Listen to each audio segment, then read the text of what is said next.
तो सदन की आज की कार्रवाई स्थगित कर दी गई है। आज क्या कुछ रहा दिन भर सदन में, सीधे जानेंगे अपने सहयोगी विपिन हमारे साथ लाइव जुड़े। विपिन, आज जिस तरह से कई सवाल पूछे गए, विधायकों की तरफ से जवाब भी आए, क्या कुछ महत्वपूर्ण मुद्दों की आवाज आज सदन में सुनाई दी है?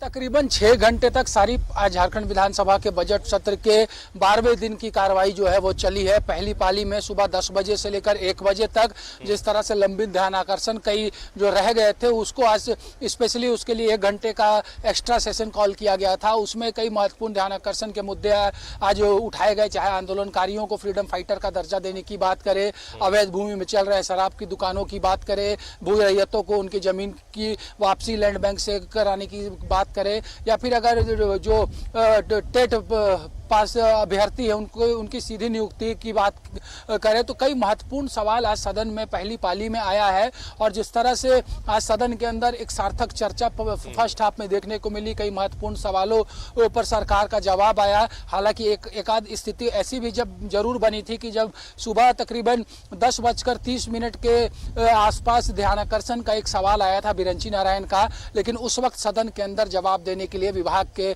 मंत्री यानी कि राज्य के कला संस्कृति एवं पर्यटन मंत्री हफीजुल हसन अंसारी मौजूद नहीं थे, जिस पर आपत्ति जरूर दर्ज कराई गई थी, लेकिन स्पीकर ने कहा था कि इसका जवाब बाद में दिला दिया जाएगा। वैसा उसके बाद जब वो सदन में आए तो उसका जवाब भी दिया गया। इसके अलावा कई अन्य महत्वपूर्ण सवाल भी हैं। और आज जिस तरह से अभी बजट सेशन ये चल रहा है तो हर दिन दूसरी पाली में अनुदान की मांगों पर चर्चा कराई जा रही है। आज की अगर बात करें तो महिला बाल विकास विभाग का मूल अनुदान मांग था, इसके साथ साथ खाद्य आपूर्ति सार्वजनिक वितरण के साथ साथ मद्य निषेध और सूचना एवं जनसंपर्क विभाग के अनुदान की मांग पर भी सदन में चर्चा के दौरान कई सार्थक बिंदुओं पर सरकार का ध्यान आकृष्ट कराया गया। अगर बात विपक्ष की तरफ से कहें तो विपक्ष ने कई ऐसी योजनाएं जो इस विभाग की तरफ से लाई गई है उस पर सवाल खड़े करने के साथ साथ कई महत्वपूर्ण सुझाव भी सरकार को दिए। और इस संदर्भ में जब सरकार का जवाब सदन में आए तो काफी महत्वपूर्ण बातों का जिक्र भी सरकार का उत्तर देते हुए मंत्री जोबा मांझी ने रखी है। उन्होंने बताया है कि आने वाला जो आगामी वित्तीय वर्ष होगा, जब सरकार फिर से नया बजट लाएगी तो उस वक्त आंगनबाड़ी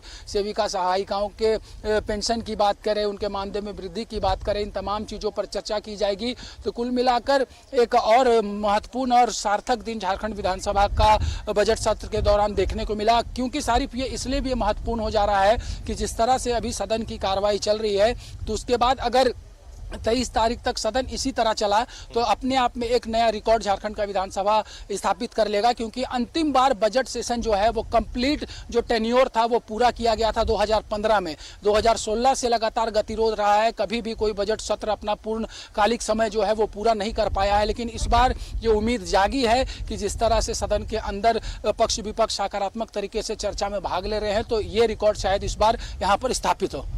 चलिए विपिन, बहुत महत्वपूर्ण जानकारी आपने दी है कि 2015 के बाद बजट सत्र कंप्लीट नहीं हुआ, जो तय उसके डेट्स तय किए गए थे, और ऐसा होता नजर आ रहा है क्योंकि अब विपक्ष की तरफ से भी जनहित से जुड़े मुद्दे, जनता से जुड़े मुद्दे सकारात्मक तरीके से सदन के पटल पर रखे जा रहे हैं और सरकार की तरफ से उसका जवाब भी दिया जा रहा है। ये काफी महत्वपूर्ण है। बहुत शुक्रिया विपिन, आपका बेहद अहम जानकारियों के साथ आप हमारे साथ जुड़े, आपका शुक्रिया।